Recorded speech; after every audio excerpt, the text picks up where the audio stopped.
Halo pemirsa, apa kabar Anda hari ini? Senang sekali Sarah dan Badles dapat kembali menemani Anda dalam sebuah program talkshow inspiratif. Ini dia Bincang Sehati.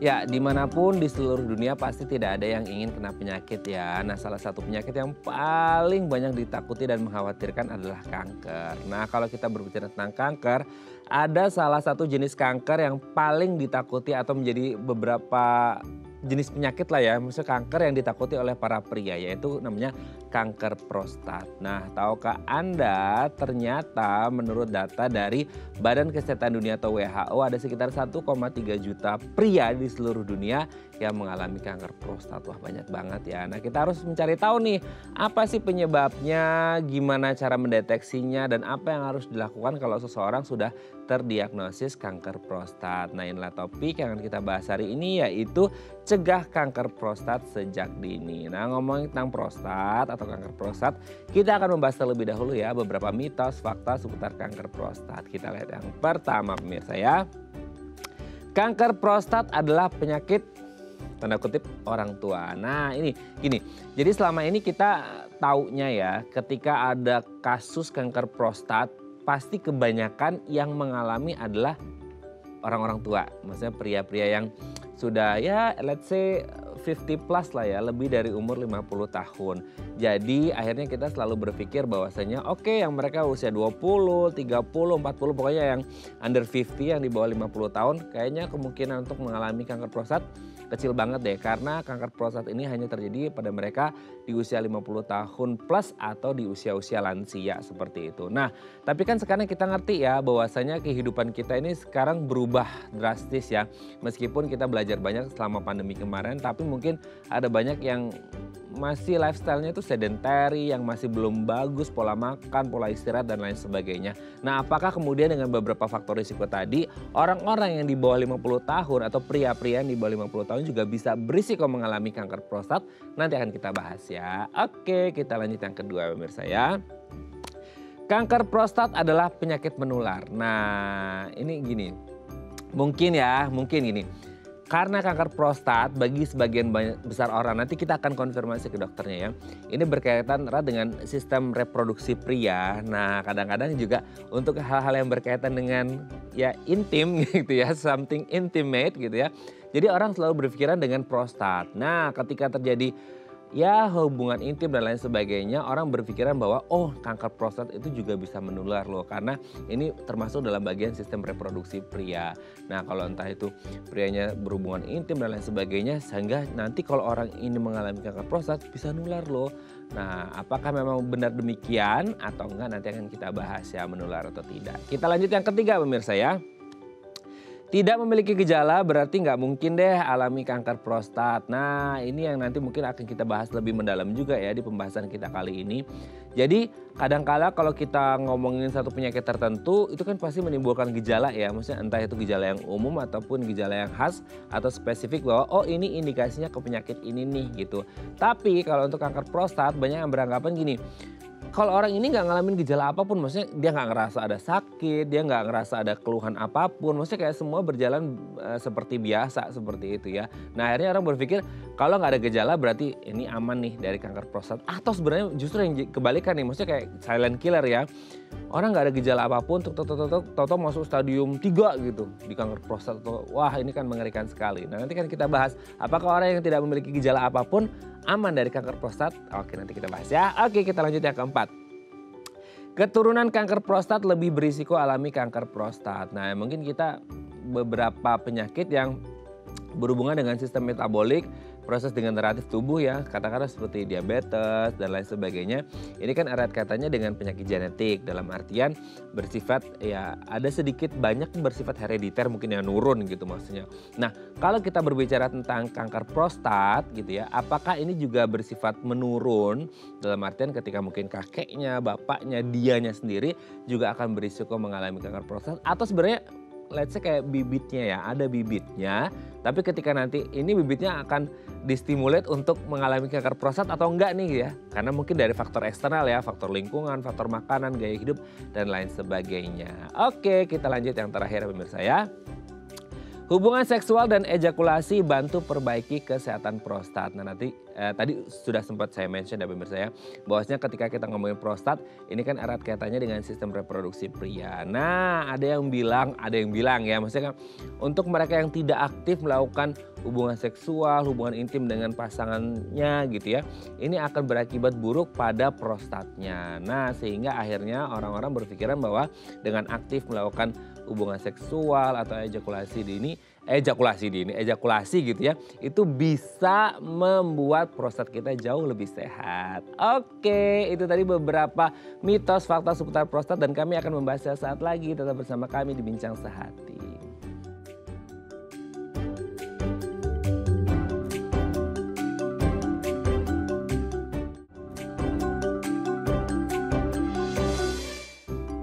Baik, karena masih bersama kami di Bincang Sehati tadi, di segmen sebelumnya kita udah membahas ya beberapa mitos fakta seputar kanker prostat. Nah untuk membahasnya ini beneran fakta atau ini cuma mitos belaka, telah hadir bersama kami di studio Bincang Sehati. Ada Dr. Rohani SPUK, spesialis urologi, konsultan dari MMC Hospital. Selamat pagi Dok, apa kabar? Selamat pagi, kabar baik. Kabar baik ya Dok ya? Nah, oke. Dok, hari ini kita akan membahas salah satu penyakit yang paling banyak ditakuti oleh kaum pria kali ya, gitu ya, kanker prostat. Tapi sebelum kita membahas lebih detail tentang kanker prostat, kita mau bahas terlebih dahulu nih Dok, beberapa mitos fakta yang kayaknya udah terlanjur tersebar ke masyarakat kita terkait kanker prostat ya Dok ya. Kita bahas yang pertama. Kanker prostat itu adalah kanker atau penyakitnya para orang tua. Maksudnya dalam arti pria-pria berusia lanjut 50, 60, 70. Nah boleh dijelasin gak sih Dok, sebenarnya kanker prostat itu memang benar hanya terjadi pada usia-usia lanjut dalam artian 50 plus atau sebenarnya di bawah 50 tahun pun, maksudnya usia produktif entah 20, 30, 40 tahun juga bisa mengalami kanker prostat Dok? Ya, kanker prostat memang terjadi pada usia lanjut ya, 50 tahun ke atas. Walaupun begitu ada juga yang penderita berumur 40 tahun, paling muda. Paling muda. Jadi umumnya terjadi pada umur 50, 60, 70, 80, 90. Ya. Bahkan di usia 90 pun bisa kena ya Dok? Makin sering dia, makin tua. Oh, berarti faktor risikonya semakin meningkat gitu ya Dok, kalau semakin tua ya? Makin tua makin meningkat. Oh, berarti erat kaitannya dengan proses degeneratif tubuh, metabolisme itu ada hubungannya nggak Dok? Ya mungkin ada. Mungkin ada ya? Ya.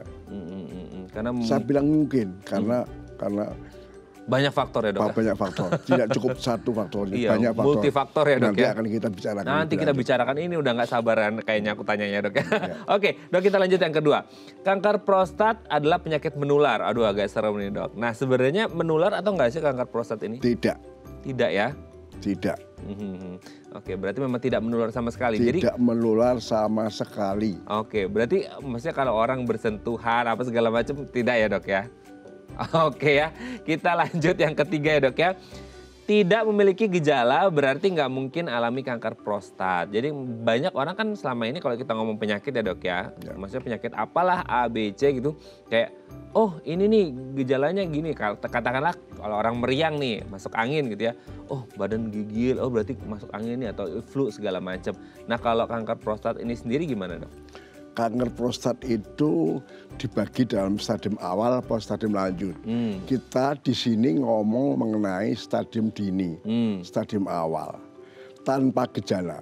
Tanpa gejala? Tanpa gejala. Tidak ada rasa sama sekali? Tidak ada rasa sama sekali. Nah, berarti ini tidak menjamin mereka yang tidak memiliki gejala apapun aman dari kanker prostat ya Dok ya? Ya. Oke ya, sudah terjawab ya. Oke, kita kalau kanker lanjut banyak gejala, tapi yang awal stadium dini tidak ada gejala.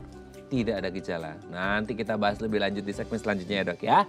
Oke, yang keempat, keturunan kanker prostat lebih berisiko alami kanker prostat. Nah ini gimana ya Dok? Maksudnya ini kan agak serem juga nih. Betul. Oh betul?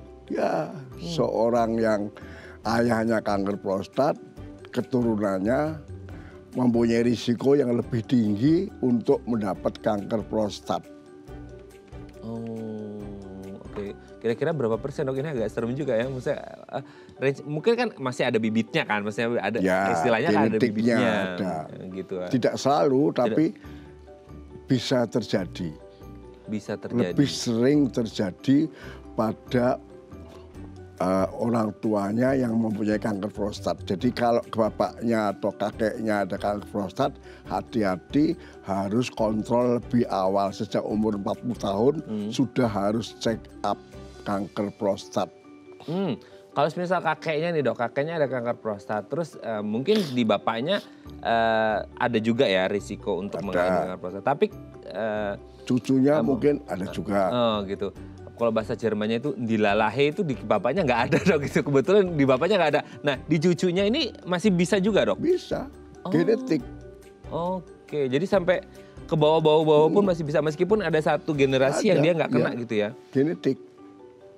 Oke, jadi akan terus nyambung Tidak ke bawah. Semuanya, karena gen itu kan campuran antara laki sama perempuan. Betul. Sehingga tidak semua anaknya kena. Oke. Tidak semua anaknya kena dan tidak semua cucunya kena. Tetapi risikonya lebih besar kalau orang tuanya atau kakeknya kena kanker prostat. Tidak semuanya bakal mengalami kanker prostat, cuma mereka punya risiko lebih tinggi jika faktor-faktor pemicunya atau risikonya yang lain itu berpengaruh ya, berdampak sehingga akhirnya menyebabkan si kanker prostat ini gitu ya dok ya. Oke dok, kita lanjut yang terakhir nih. Hubungan seksual dan ejakulasi bantu perbaiki kesehatan prostat. Nah kan kita kalau ngomongin prostat sedikit banyak tentang sistem reproduksi juga ya pria gitu. Nah apakah hubungan seksual dan ejakulasi ini hubungannya juga dengan prostat dok? Mitos, oke. Nggak ada kaitannya. Nggak ada kaitannya sama sekali ya. Jadi selama ini kan nggak tahu ya, ini excuse banyak orang kali ya dok ya. Jadi kayak ya. Saya pernah kerja di rumah sakit Karolus, pastor kena kanker prostat. Saya bekerja di rumah sakit Islam, Pak Haji istrinya 4, kanker prostat juga bisa.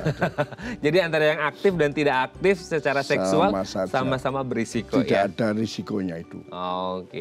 Oke, terima kasih Dr. Rohani, ini sudah terjawab mitos faktanya. Nanti kita lanjut lagi di segmen selanjutnya, kita ngomongin tentang kanker prostatnya yang lebih dalam ya dok ya. Oke pemirsa, bagi Anda yang punya pertanyaan seputar tema kita hari ini boleh ya di 021 290 3244 atau DM Instagram kami di @dafamily. Kami akan kembali saat lagi.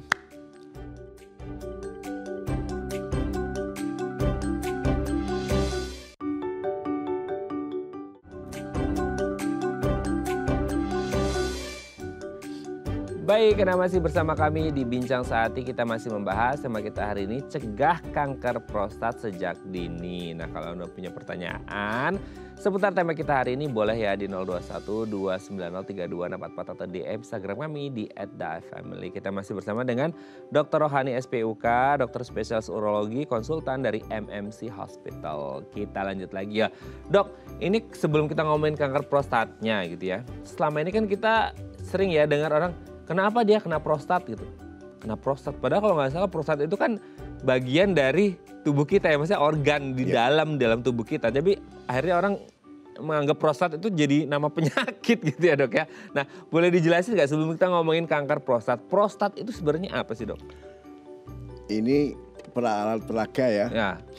Ini prostat itu letaknya di sini nih. Saya buka. Oh iya. Oh, ini prostat.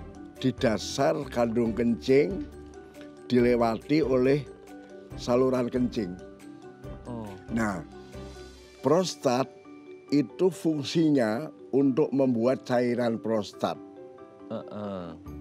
Isinya sperma itu 15% adalah air mani, sperma, 80%, 5%, 85% cairan prostat.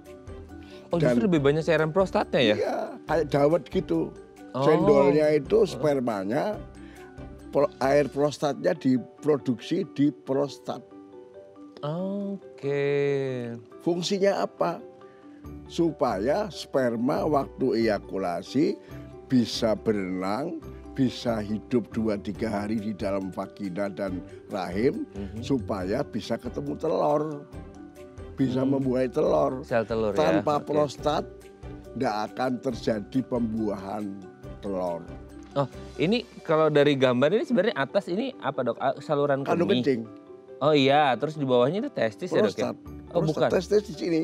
Oh. Testis ini disambungkan antara testis dengan prostat melalui vas deferens yang orang dengan vasektomi itu. Nah, iya.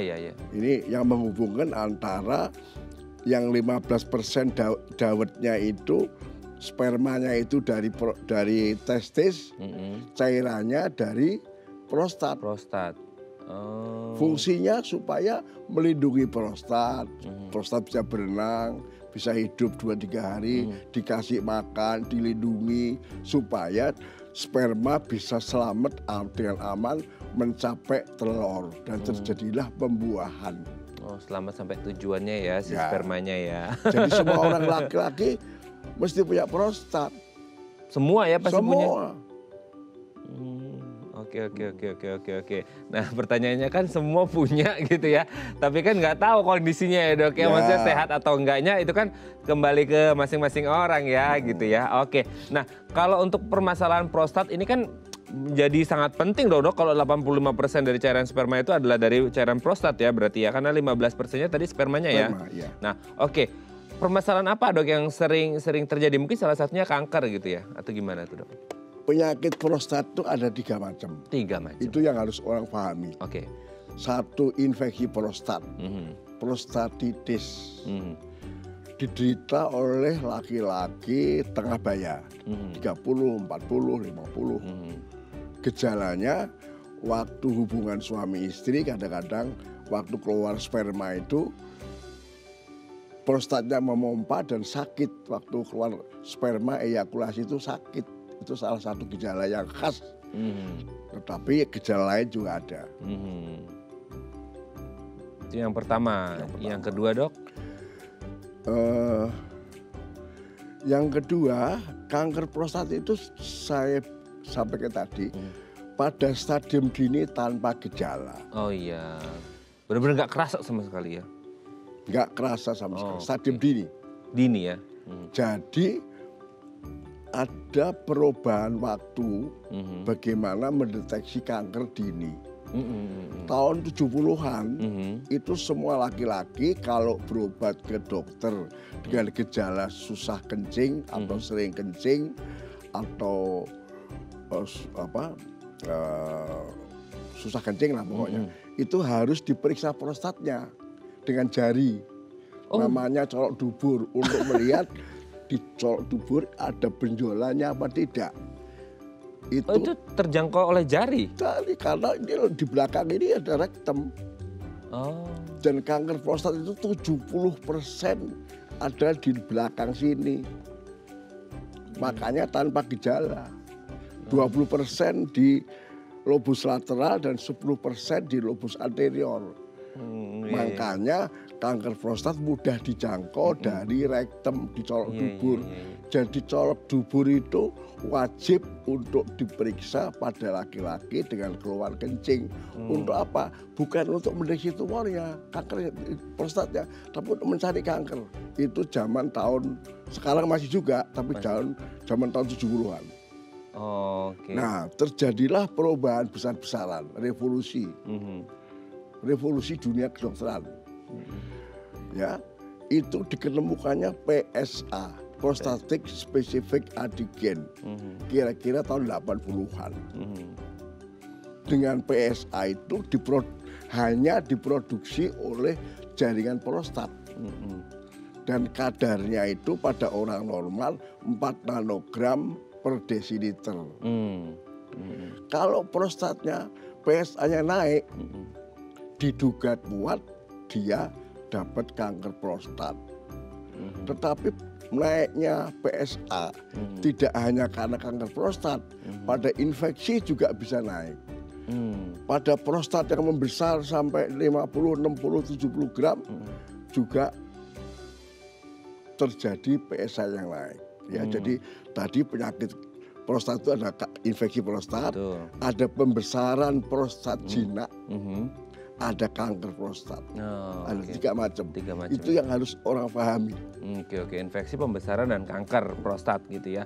Nah, kalau kanker prostat ini kan menjadi satu, 2 itu ya namanya penyakit di mana-mana pasti mengerikan ya dok ya. Tidak ngomongin infeksi, pembesaran, kanker gitu. Tapi kalau kita fokus ke kankernya sendiri, kanker itu kan kalau tidak salah tadi ada tahun 70-an tadi dokter menyebut lewat dubur gitu ya, akhirnya dicolek-colek gitu. Tapi kan kanker itu akan kerasa kalau sudah besar dong dok, dan besar berarti kan sudah masuk stadium lumayan lanjut kan gitu. Kalau teraba masih kecil, itu masih stadium awal masih bisa udah bisa ada benjolan.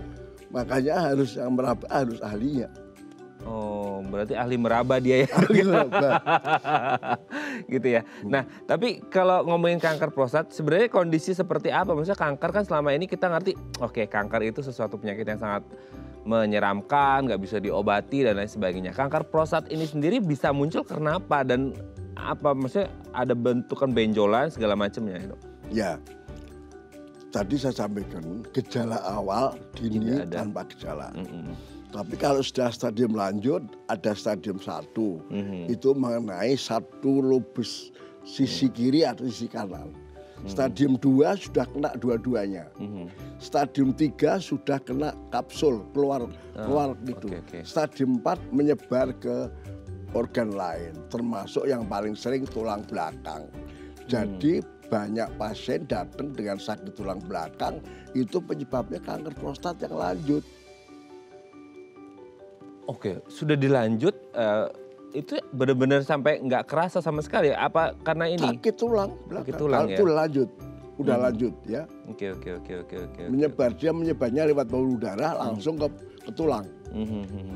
Oke dok ya. Oke dok, nanti kita akan lanjut lagi ya dok ya. Di segmen selanjutnya kita ngobrolin tentang kanker prostat. Oke pemirsa, bagi Anda yang punya pertanyaan seputar tema kita hari ini, boleh ya di 021 290 3244 atau DM Instagram kami di @dafmblk. Kami akan kembali saat lagi.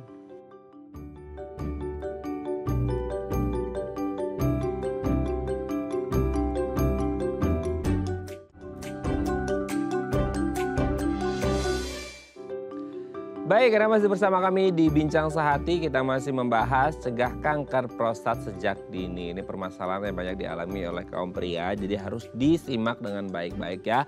Kalau mau tanya boleh di 021 290 3244 atau di Instagram kami di @dafmblk. Kita masih bersama dengan Dr. Rohani SPUK, dokter spesialis urologi konsultan dari MMC Hospital. Dok, kita lanjut lagi ya. Nah, tadi kan ada 3 ya dok ya, infeksi prostat, pembesaran dan kanker. Oke, kalau kita ke kankernya, orang kan sampai akhirnya tadi sampai nyeri tulang belakang segala macam ya dok ya. Stadium 4 itu. Iya, itu udah stadium lanjut banget ya, stadium 4 ya dok ya. Nah, boleh dijelasin nggak sih dok, maksudnya sebelum kita ngomongin stadium 1 kondisinya kayak mana, 2, 3, 4, penyebabnya apa sih dok? Biasanya karena selain faktor genetik? Faktor genetik, ras. Orang Afro-Amerika lebih banyak daripada orang putih. Orang Asia lebih jarang daripada orang Eropa. Jadi orang Afro-Amerika lebih banyak dari orang kulit putih. Orang Asia lebih sedikit daripada orang putih atau Afro-Amerika. Berarti Asia kita itu ya, paling bawah ya dok? Paling bawah. Oke. Beruntung, Beruntung ya. Alhamdulillah, Rabbil Alamin. Gitu ya. Makanya dokter hari ini masih sehat banget ya dok ya, karena kita orang Asia nih, alhamdulillah gitu ya. Itu faktor penyebabnya. Nah, sekarang boleh dijelasin nggak sih dok? Kan agak serem ya, maksudnya kalau kita berbicara tentang kanker-kanker yang lain kan mungkin gejalanya itu kerasanya banget gitu. Nah, kalau prostat ini sendiri gimana? Yang dari kanker stadium 1, 2, 3, 4 sampai akhirnya kayak tulang belakangnya sakit dan lain sebagainya. Ya, pertama kalau stadium dini itu tanpa gejala. Saya ulang lagi, tanpa gejala. Pemeriksaan dikerjakan dengan colok dubur, colok prostatnya, ada tumornya tidak, ada yang keras atau tidak. Kalau ada yang keras menonjol, hati-hati itu kanker prostat. 15% daripada yang menonjol keras itu kanker. 15%. Kemudian PSA, diperiksa darahnya.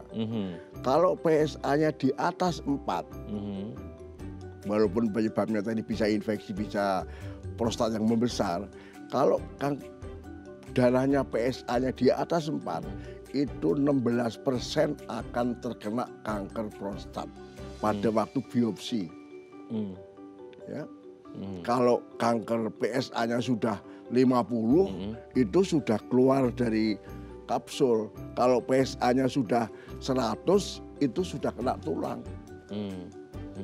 Jadi deteksi dini itu tadi satu adalah dengan colok dubur, dua adalah dengan PSA. Begitu PSA naik, konsultasi ke dokter. Nanti dokter akan menentukan ini infeksi, ini prostat membesar, apa ini kanker prostat. Dengan jalan bisa USG, ada nama ini juga baru tahun 80-an. Tahun 70-an belum ada USG prostat untuk kanker. Ada daerah yang hipoechoik namanya. Itu baru ditemukan tahun 80. Kemudian tahun 2000-an dengan MRI kita bisa mendeteksi kanker prostat yang sekecil apapun. 1, 2, 3 mili bisa deteksi. Jadi revolusi di dalam bidang kanker prostat ini selama 30 tahun yang saya alami ini luar biasa. Dari mulanya susah dideteksi, sekarang Anda bisa deteksi dengan colok dubur, PSA, USG, dan MRI. Oke ya, jadi pemirsa ini teknologi ya, kita berbicara teknologi yang akhirnya membuat kanker prostat ini bisa terdeteksi secara baik seperti itu ya.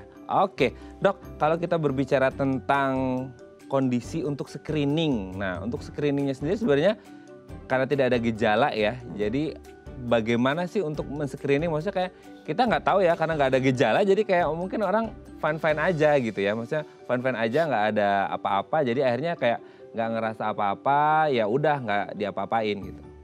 Sekali lagi, kalau tanpa gejala screeningnya PSA. Satu-satunya deteksi kanker yang presisi itu adalah PSA.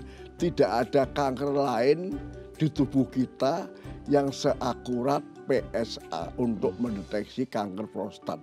Jadi PSA itu wajib diperiksa pada laki-laki di atas umur 50 tahun untuk deteksi dini kanker prostat. Oke ya. Nah pemirsa, ini menjadi hal yang sangat penting ya ketika kita berbicara masalah bagaimana kita bisa mendeteksi kanker prostat sedari dini, karena memang ini menjadi sangat penting ya. Sedari awal kita harus tahu screening supaya ketika kita berbicara kanker prostat ini ada jeda lah ya, nggak tiba-tiba langsung datang sudah masuk stadium 3 ataupun stadium 4 seperti itu ya. Nah kita lanjut lagi ke dokter ya. Nah Dok, kalau di Indonesia sendiri berarti sama ya, masih kecil karena kita berbicara nanti di Asia kan kecil, berarti Indonesia kan juga masuk di Asia. Nah berarti memang kecil ya kemungkinan gitu ya. Nah kalau untuk pemeriksaan Dok di awal-awal ketika akhirnya oke, ini mulai semisal ya kan udah masuk stadium lanjut 2, 3 kan udah mulai kerasa ya Dok ya. Kalau di awal kan nggak kerasa sama sekali gitu ya. Nah ketika orang sudah mengeluhkan beberapa gejala tadi yang sudah disebutkan, pemeriksaan apa sih Dok yang biasa dilakukan ketika orang sudah kayaknya ini menuju ke kanker prostat deh gitu? Tadi PSA ya. Setelah itu USG. Setelah itu baru MRI. Kemudian gejalanya. Kalau yang dulunya kecil membesar, otomatis prostatnya ini membesar menyumbat saluran kencing. Jadi kencingnya jadi susah, mengedan, sering kencing, tiap jam kencing. Malam hari terbangun untuk kencing, bukan kencing malam hari, tapi terbangun untuk kencing di malam hari. Itu gejala yang sudah mulai membesar, menyumbat. Itu sudah stadium 2, 3 atau 4. Oke Dok, sebelum kita lanjut ini ada DM Instagram ya Dok ya. Kita akan coba bacakan ini dari pemirsa. Dari siapa? Oke, dari Pak Coki nih ya. Dok, ayah saya umur 64 tahun, kena kanker prostat. Oke, 64. Pas ini ya, masuk kategori yang tadi ya Dok ya, 50 tahun ke atas. Oke, ayah saya umur 64 tahun, kena kanker prostat. Tindakan operasi bagaimana yang sebaiknya dilakukan? Oh, ini kita belum ngomongin pengobatan, udah nanya operasi dulu ya Dok ya, gak apa-apa. Angkat semua sel kankernya saja atau angkat buah zakarnya? yang jadi sumber makanan kankernya. Wow, serem ya dok ya ini ya. Kalau prostatnya diangkat semua apa efeknya? Terima kasih. Oke, aku lagi ya dok ya. Dok, ayah saya umur 64 tahun kena kanker prostat. Tindakan operasi bagaimana yang sebaiknya dilakukan? Angkat semua sel kankernya saja atau angkat buah zakarnya yang jadi sumber makanan kankernya? Kalau prostatnya diangkat semua apa efeknya ya? Terima kasih dari Pak Coki. Gimana dok? Agak Ya, serem ya? ini ada juga saya bilang revolusi pengobatan. Kalau zaman dulu kala, waktu saya masih mahasiswa, kalau ada kanker prostat, itu pengobatannya dikebiri, testisnya diambil, kemudian dikasih hormon yang seperti pedofili yang dibuat hormonnya rendah dengan estrogen. Tapi estrogen itu risikonya tinggi sekali sehingga menyebabkan sering penyakit jantung. Makanya dokter menolak melakukan namanya medical kebiri, dikebiri secara bedah atau dikebiri secara medis. Kalau dikebiri secara medis itu menyebabkan risiko penyakit jantung dan kematian yang tinggi. Makanya dokter menolak untuk dilakukan itu. Sekarang ada obat-obatan, revolusi lagi nih, yang bisa menurunkan hormon testosteron tanpa operasi, tanpa pemberian estrogen yang sangat berbahaya itu. Yaitu RH-LH agonis. Hormon itu bekerjanya di kelenjar hipofisis yang mengerem produksi testosteron. Testosteronnya produksinya di stop oleh obat ini, sehingga kankernya nanti lama-lama akan mati. Tapi sekali lagi, ini kita belum ngomong stadium. Belum ngomong grading, belum ngomong risiko operasi. Jadi complicated sebenarnya. Jadi tiap pasien itu harus dinilai satu persatu. Ini stadium berapa, ini grade berapa, ini Gleason score berapa, ini kondisi fisiknya bagaimana. Dari kelima hal ini kita baru memutuskan Anda yang paling bagus obatnya ini. Kemoterapi sekarang tidak ada lagi. Hormonal terapi juga mengalami perkembangan revolusi lagi. Hormonal terapi yang dulu, yang tahun 80-90, itu sering resisten. Dalam 5-10 tahun resisten. Itu harus kemoterapi setelah itu. Tetapi sekarang ini ada hormonal terapi yang baru yang bisa juga dipakai pengobatan kanker prostat. Jadi sekarang itu perubahan kedokteran itu sangat progresif, sangat pesat sekali.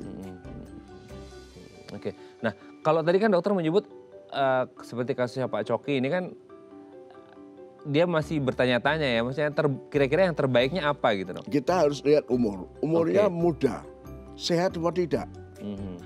Kemudian Gleason score-nya berapa, stadiumnya berapa.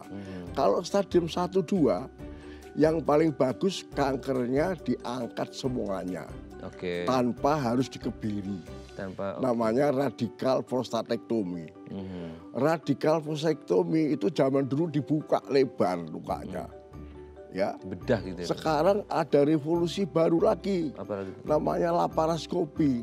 Pakai ditusuk 2 jarum alas 2, kita bisa membuang prostat sampai ke akar-akarnya dengan laparoskopi. Ada yang lebih maju lagi, robotik laparoskopi.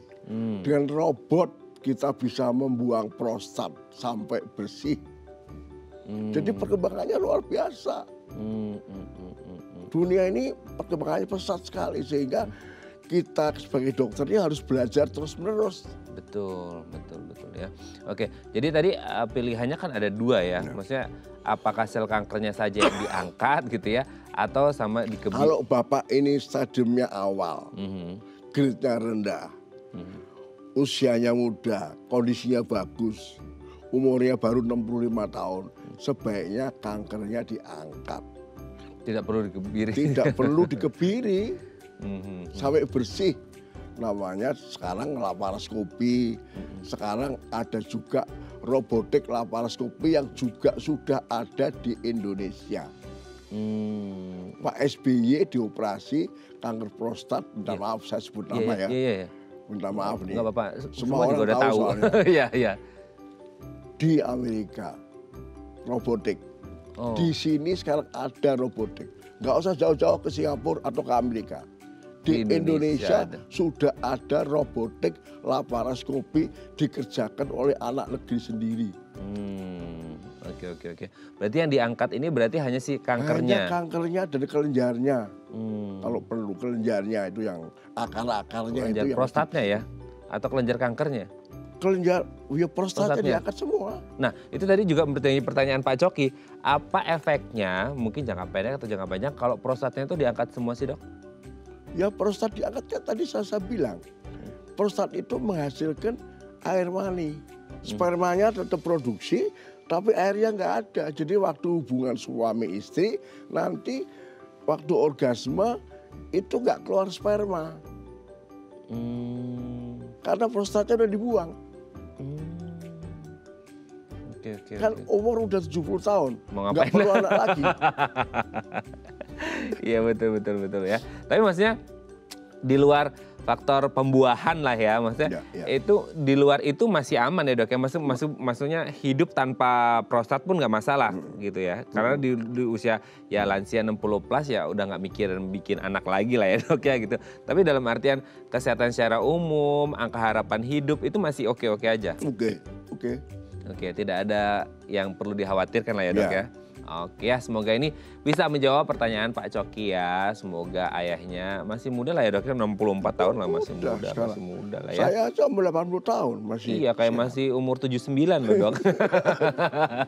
Beda setahun doang ya dok ya, kayak 17 tahun loh, semangatnya sangat luar biasa. Jelasnya aja sampai detail banget ya dok ya. Nah kalau kita berbicara tentang kanker prostat dok, kan gini, orang tuh sering ngomongin kanker ya segala macam jenis kanker ya dok. Maksudnya kayak kanker ini A, B, C segala macam, kalau akhirnya tidak tertangani dengan baik atau belum tertangani dengan baik kan katanya sel kanker itu akan nyebar ke seluruh tubuh, nyerang organ yang lain. Nah kalau kanker prostat apalagi ini erat kaitannya dengan sistem reproduksi pria seperti itu. Bisa nggak sih? Karena ya tadi karena nggak menimbulkan gejala sih ya dok ya, jadi kayaknya tiba-tiba udah masuk stadium lanjut aja. Nah kalau akhirnya tidak tertangani dengan baik atau belum tertangani dengan baik, bisa nggak sih dia menyebabkan komplikasi sel kankernya bisa nyerang atau menyebar ke yang lain-lain dok? Ya kalau nggak diobatin ya menyebar ke otak bisa, ke tulang bisa, ke paru bisa, ke hati bisa, dan berakhir dengan kematian. Oke. Meskipun bagi kita orang Asia yang risikonya sangat rendah. Ya. Oke. Kanker itu mempunyai sifat infiltrasi, menyebar kemana-mana. Itu makanya kanker itu berbahaya karena bisa menyebabkan penyebaran kanker seluruh tubuh dan kematian. Tetapi saya bilang tadi, dunia kedokteran itu mengalami revolusi yang sangat hebat. Kalau zaman 5.000 tahun yang lalu batu itu diangkat dengan operasi. Pada tahun 1980 batu bisa diangkat tanpa operasi. Kanker prostat juga begitu. Kalau pasiennya nggak mau dioperasi, dikasih obat yang menghentikan pertumbuhan atau pembentukan testosteron. Itu juga bisa sembuh. Walaupun stadium 4 bisa. Walaupun sudah masuk stadium 4 dok? Ya, saya punya pasien beberapa umur 90 tahun, PSA-nya 1000, kankernya sudah menyebar ke tulang belakang, kemana, masih bisa hidup 5 tahun lagi. Oke. Makanya tergantung daripada staging PSA, grading. Grading itu ada kanker yang grade 1, grade 2, grade 3 sampai 10. Kalau grade 9, 10 itu jelek prognosenya.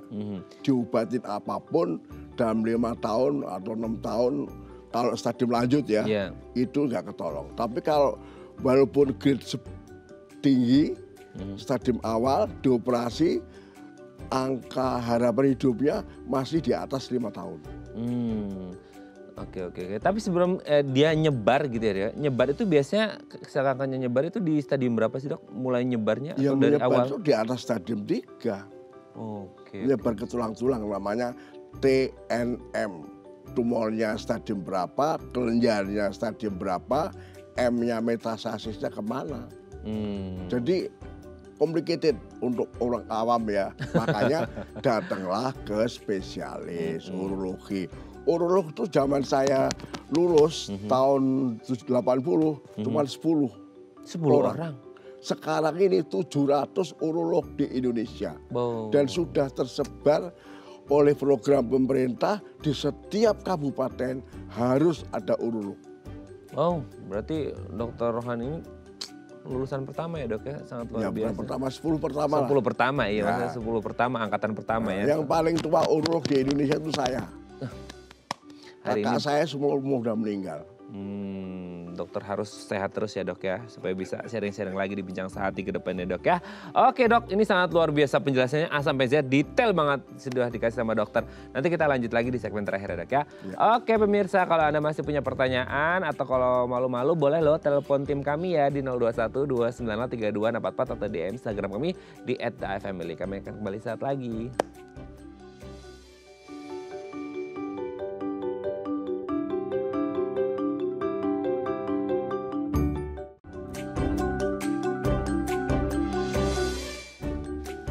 Baik, karena masih bersama kami di Bincang Sehati, kita masih membahas tema kita hari ini seputar cegah kanker prostat sejak dini.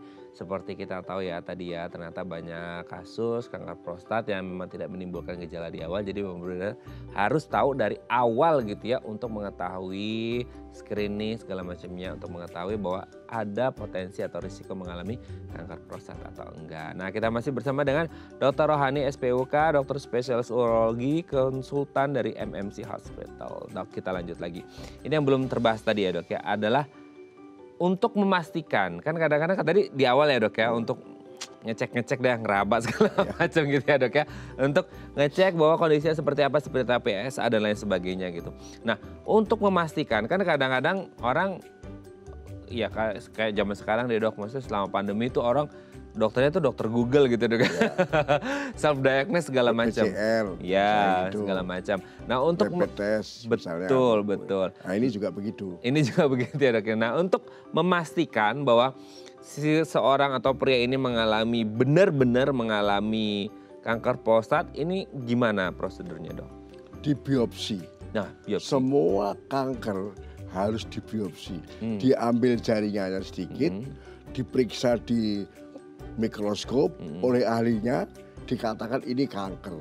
Nah, biopsi prostat itu juga mengalami revolusi yang luar biasa. Canggih ya dok. Dari tahun 70 kita biopsi pakai jari saja ini, pakai jarum, pakai jari saya masuk ke rektum, saya tusuk prostatnya, kita ambil prostatnya, kita biopsi, kita kirim ke ahli patologi. Kemudian muncul tahun 80 pakai ultrasound rectal guided ultrasound biopsi. Dengan USG kita melihat prostat, kita biopsi 5, 6, 7 tempat. Jadi sudah tidak blind lagi. Kita pakai mata kita, pakai USG. Dengan USG presisinya akan lebih bagus. Kemudian sekarang ini selain transrektal biopsi, ada lagi namanya robotik biopsi. Prostat sekecil apapun itu ukuran 2-3 mili bisa kita biopsi dengan robotik. Di Indonesia sudah ada. Minta maaf sekali lagi Pak SBY. Pak SBY itu juga dibiopsi pakai robotik di Indonesia. Terdeteksinya bapak kita ini Saya termasuk dekat sama Pak SBY, saya karena pernah jadi dokternya Pak SBY. Beliau itu dibiopsi pakai robotik di Indonesia. Jadi nggak usah jauh-jauh ke Singapura. Ngapain berobat ke Singapura? Di Indonesia banyak ya, ketemu dokter rohani selesai. Urolog dulu cuma 10, 100, 700 urolog. Bisa robotik biopsi. Nah, setelah dibiopsi, nanti ahli patologi menentukan. Tadi kan stadiumnya berapa. Ini bisa stadium berapa ya? Ini. Grading berapa. Nah, dari stadium dan grading ini tergantung daripada umur dan kesehatan pasien ini perlu operasi apa tidak. Kalau pasien bisa dioperasi stadium awal. Kalau stadium lanjut semuanya pakai hormonal terapi. Namanya LHRH agonis. Zat yang menyetop produksi testosteron. Generasi pertama ada, sekarang sudah generasi kedua dan ketiga. Sehingga perubahan luar biasa. Perkembangan dunia kedokteran itu kayak orang bilang revolusi tadi. Dari mulai pakai jari blind gini sampai robotik sekarang. Dan itu ada di Indonesia. Nggak usah jauh-jauh. Nggak perlu ke Singapura, nggak perlu kemana ya dok ya. Di Indonesia semua sudah ada. Dari yang zaman bahla gitu sampai sekarang. Saya dari zaman 70 biopsi pakai jari ini. Pernah ngalamin ya dok? Jadi saya raba yang keras, satu tusuk jarumnya. Setelah itu pakai USG, ultrasound guided biopsi.